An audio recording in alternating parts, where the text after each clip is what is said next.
fighting patriarchy and using the crisis. Because crisis, it's a problem, but it's also opening up for new ideas and new solutions. So, saying that, gender equality is a normative. We have to understand that it is a normative. It is something we want, but it isn't anything we have. Really, there has never been a gender equal society in the world or in history. Have you thought about that? It has never been around. That means that everyone who is working for gender equality, we are searching for something that no one has seen.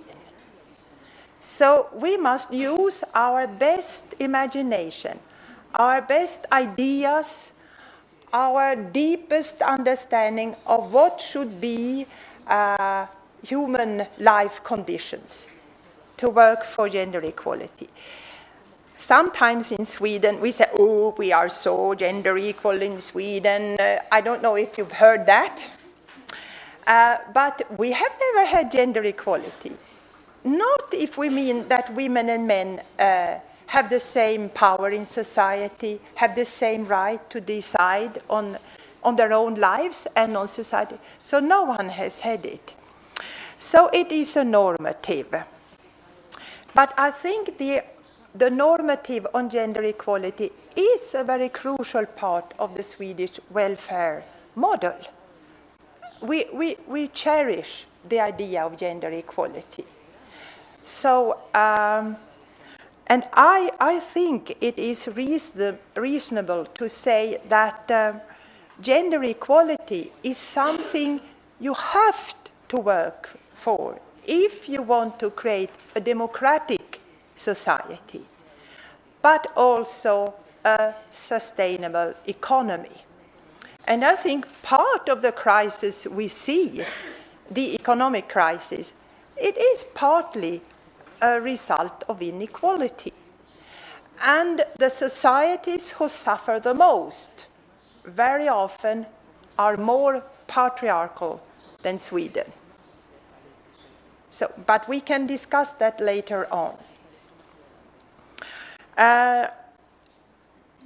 The normative is expressed in Sweden in the national goals. And I suppose you have national goals as well?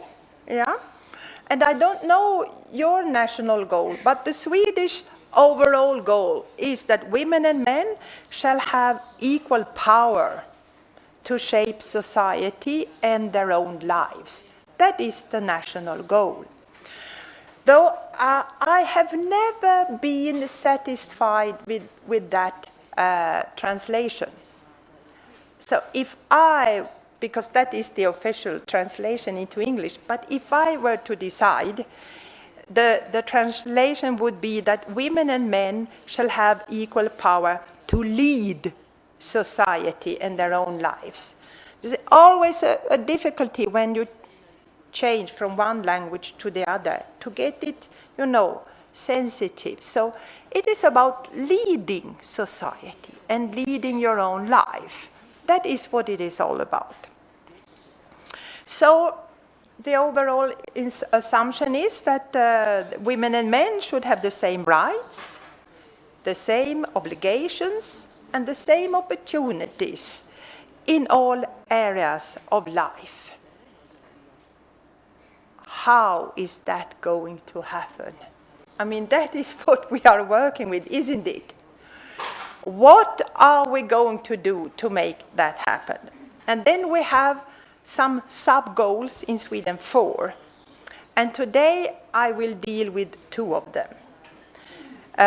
One goal is that economic equality between women and men. That is something that we must have, economic equality. Meaning that women and men shall have the same opportunities and conditions with regards to education and paid work that provide lifelong economic independence. And you might say, why lifelong? Well, that was something that I suggested in this report because it is one thing how your life is when you are young and when you work, but what happens when you get old? How are you going to live your life? In Sweden, we retire at the age of 65. When is it here? 65.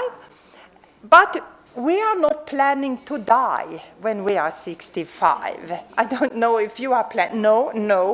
We are planning to live. Me personally, I'm planning to be 100. Yes. Every day I have a moment of contemplation and I see myself as a 100-year-old lady.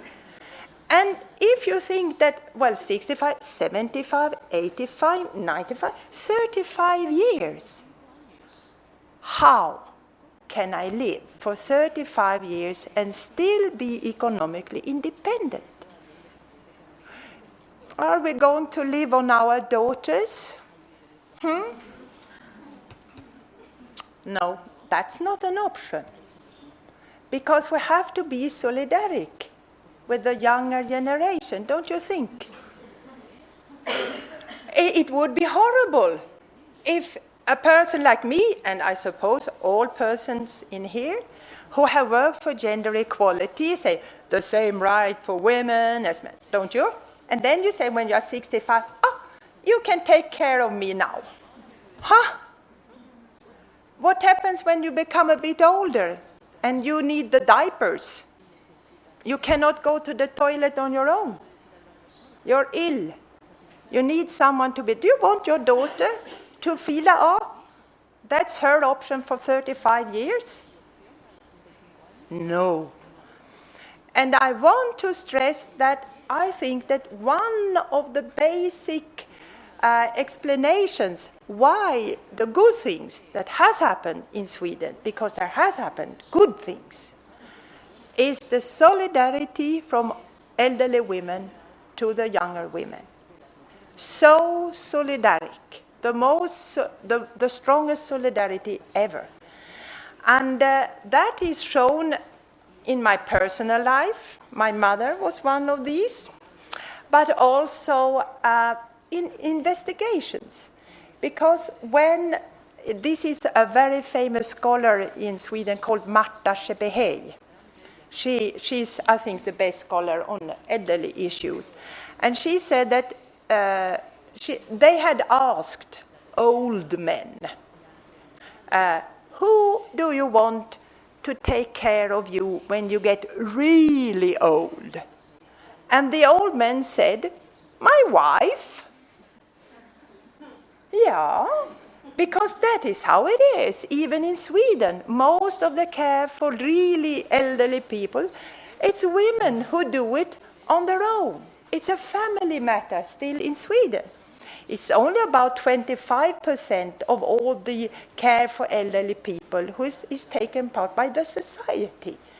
Old women are the big caregivers, and they give it to their even older husbands. That's the big caregiver. But when Marta Szebehely asked